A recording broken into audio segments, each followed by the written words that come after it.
गांव की बात कार्यक्रम में आज हम उत्तर प्रदेश के जनपद अमेठी की तहसील गौरीगंज के राजस्व गांव पहाड़पुर में पहुंचे हैं, जहां के गांव वासियों से मिल करके हम उस गांव के तमाम समस्याओं पर मंथन करेंगे कि इस तरह से गांव में कितनी समस्याएं हैं और जबकि हमारी सरकार का, चाहे भारत सरकार रही हो चाहे प्रदेश सरकार रही हो, उसको सुशासन देने का अपना एक वादा रहा है और सुशासन का मतलब है। हम दिखाते हैं ये डाटा संख्या 387 जो मौके पर राजस्व अभिलेखों में ये उसर दर्ज है और जहां एक कुआं बहुत पुराना, लगभग सैकड़ों वर्ष पुराना बना हुआ है, जिसका निर्माता दुनिया में नहीं है, गयादीन नाम उनका बताया जा रहा है। सारे लोग ये देख रहे हैं इस गांव की जमीन जो जब से जिले का ये गठन हुआ 2010 से, तब से भूमाफियाओं और प्रॉपर्टी डीलरों की निगाहें इस पर गड़ी हुई हैं। अब आपको हम बताते चलें कि ये मुद्दा है राजस्व गांव पहाड़पुर, जो जनपद मुख्यालय से 3 किलोमीटर की दूरी पर है। वहाँ एक कब्रिस्तान है जो सैकड़ों वर्ष पुराना है, जहाँ बाबा परदादा और उनके 4-4, 5-5 पुश्त के लोगों की कब्रिस्तान आज भी मौके पर बनी हुई है। ऐसी स्थिति में उस भूखंड पर तमाम तरह के भूमाफिया अपने गाल माल और वैध अवैध तरीके से कब्जा करने का प्रयास कर रहे हैं। और ये इसी के बगल में है, उसी भूखंड में ये जगन्नाथ यादव, लाल बहादुर यादव का मकान भी बना हुआ है। ये लगभग सैकड़ों वर्ष पुराने मकान की इनकी अवध बताई जा रही है। यहाँ किसी दूसरे कभी कब्जा नहीं था। यहाँ बाग था, इनका बाग था, यहाँ इनका मकान बना। हाँ, तो आप 80 वर्ष इनकी उम्र है, इन्होंने बताया और कैमरा मैंने कैद भी किया। मकान आपका है, किसका है?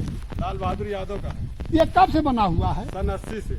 अच्छा, ये जगह जमीन आपकी पुरानी है कि आपने खरीदा था? परपाजा की हमारी ये रामदीन की जमीन मतलब कब्जा की हुई थी, आज तक चौथी पीढ़ी चल रही है। अच्छा, तो ये आपके यहाँ बिजली नहीं है, सड़क वड़क की जो नहीं है, काफी दिन हो गया, मतलब ऐसे 3 साल से तो खंभा गड़ा हुआ पड़ा हुआ है। अच्छा, इसमें दलाल लोग आके बताए कि हम लाइन मैन है और वो है जे है। या खा के नाम से अंकित है राजस्व अभिलेखों में, उसमें क्या दखल फसल है उसको भी मैं अवगत करा देता हूँ। कैमरा मैन से मैं चाहूंगा कि इधर जरा बढ़ के दिखावे कि सबको, दर्शकों को दिखा दे कि कहाँ पर घाल माल हो रहा है। इसके बारे में बता दें, ये 387 भूखंड संख्या ऊसर या सरकारी जमीन है, जिसमें 1977 में लगभग 21-22 लोगों को आवंटन हुआ था और उस पर तमाम लोग काबिज हुए। मजेदार बात यह है कि एक तालाब भी इसी में है। इसमें जहां का मुख्यमंत्री आदित्यनाथ योगी प्रतिदिन जन सुनवाई करके अपने यहाँ समस्याओं का निस्तारण कर रहा है। जिला अधिकारी अमेठी राकेश कुमार मिश्रा अपने यहाँ जन समस्याओं के समाधान के लिए नित्य जो है बैठ करके उनकी समस्याओं का निस्तारण करते हैं। किंतु ये राजस्व गांव पहाड़पुर के मामलों के निस्तारण की बात शून्य है। यहाँ के कब्रिस्तान, यहाँ के तालाब, यहाँ की ऊसर की जमीन सोंधी हो गई है, अभी और कब्जा पाया। ऐसे मामलों में प्रशासन अनदेखी कर रहा है, अवैधानिक कार्रवाई कर रहा है। थोड़ी सी फीस जमा होती है सरकारी और एक मोटी रकम जेब में उनके भर दी जाती है। उसी को लेकर के राजस्व निरीक्षक और लेखपाल गांव तक दस्तक देते रहते हैं, सुबह शाम चक्कर लगाते रहते हैं।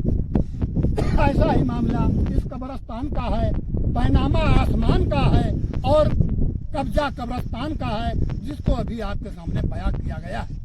हम आपको और बता दें, ये ऐसा गांव है जो अनियमितता के चलते 1990 में एसडीएम केदारनाथ को 9 वर्ष की एडवांस एंट्री लगी थी। तहसीलदार गुरु नानक श्रीवास्तव बर्खास्त हो गए थे, राजस्व निरीक्षक अलीम कानून को बर्खास्त हो गए थे और लेखपाल अमरनाथ तिवारी बर्खास्त ही नहीं हुए थे, बल्कि तत्कालीन प्रधान के साथ 420, 467, 467, 469 धाराओं में जेल गए थे और आज भी ये मुकदमा कहाँ कैसे है तो नहीं बताया जा सकता है। लेकिन साहब अमेठी की टीम जनपद अमेठी के राजस गांव पहाड़पुर में पहुंची है, जहां के पीड़ित रवि यादव से और उनके गांव के लोगों से तहकीकात करने में जो भी हमें मिलता है आपका सुनवाते हैं। तो रवि यादव, जरा पहले तुम बताओ कि तुम्हारा मामला क्या है, जितना जानते हो बताओ। हमारा मामला ये है कि हमारे जो है पूर्वजों का यहाँ कब्रिस्तान था बहुत पहले से, जो कि मतलब 50 साल सैकड़ों साल हो गया, और यहाँ कोई कब्जा करने आया नहीं आज तक। और बाहर के लोग जो है यहाँ कब्जा करने आ रहे हैं। कई बार बैनामा हो चुका है, कई बार लोग बेच रहे हैं एक दूसरे को ज़मीन, और इसके लिए जो है प्रशासन मतलब एक्शन नहीं ले रही है। प्रशासन को एक्शन लेना चाहिए इस मायने। और हम लोग पीड़ित हैं इस वजह से कि हमारा सैकड़ों साल ज़मीन है जो यहाँ पे, इससे जो है यहाँ कोई एक्शन लिया जाए जल्द से। हम इनके ही गांव के राम निवास से पूछेंगे कि इस गांव भूखंड पर जिसको लोग बता रहे हैं कब्रिस्तान है, ये कितना पुराना होगा? आपकी उम्र क्या है, आपका नाम क्या है, जरा विस्तार बता दें। हमारी उम्र तो 82 साल। अब 82 साल के पहले से हम ये जानते हैं कि जैसे रहने आज ताई वो हमारे ढेर धान बियन नहीं हमारी जब से समझी था।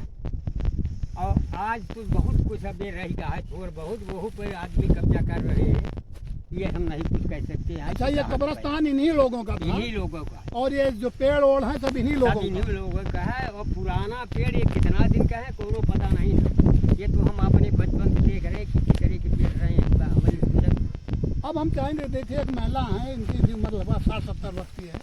इसमें शायद आपके परिवार का बताया जाता है, तो इसमें आपके परिवार के कौन कौन से बुजुर्ग पूर्वज की मिट्टी हुई है, उनका नाम बताइए अगर बता सकती हूँ तो।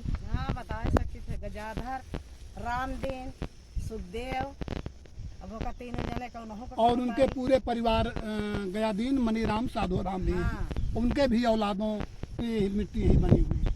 ये जरा आप हमें ये बताइए कि इस पर ये बैनामा जो हुआ है, ये बैनामा किससे हुआ, क्या मालूम है आपको? ये बैनामा ये हमको देखिए एक मिल रहा है कागज, जिसमें एक सीमा कौशल का नाम आ रहा है। सीमा कौशल गांव के नहीं है, ये रहने वाले कटरा, गौरीगंज और अमेठी ये के रहने वाले हैं। इन्होंने किसी अपने एक बिरादर से अमेठी से बैनामा लिया है, जो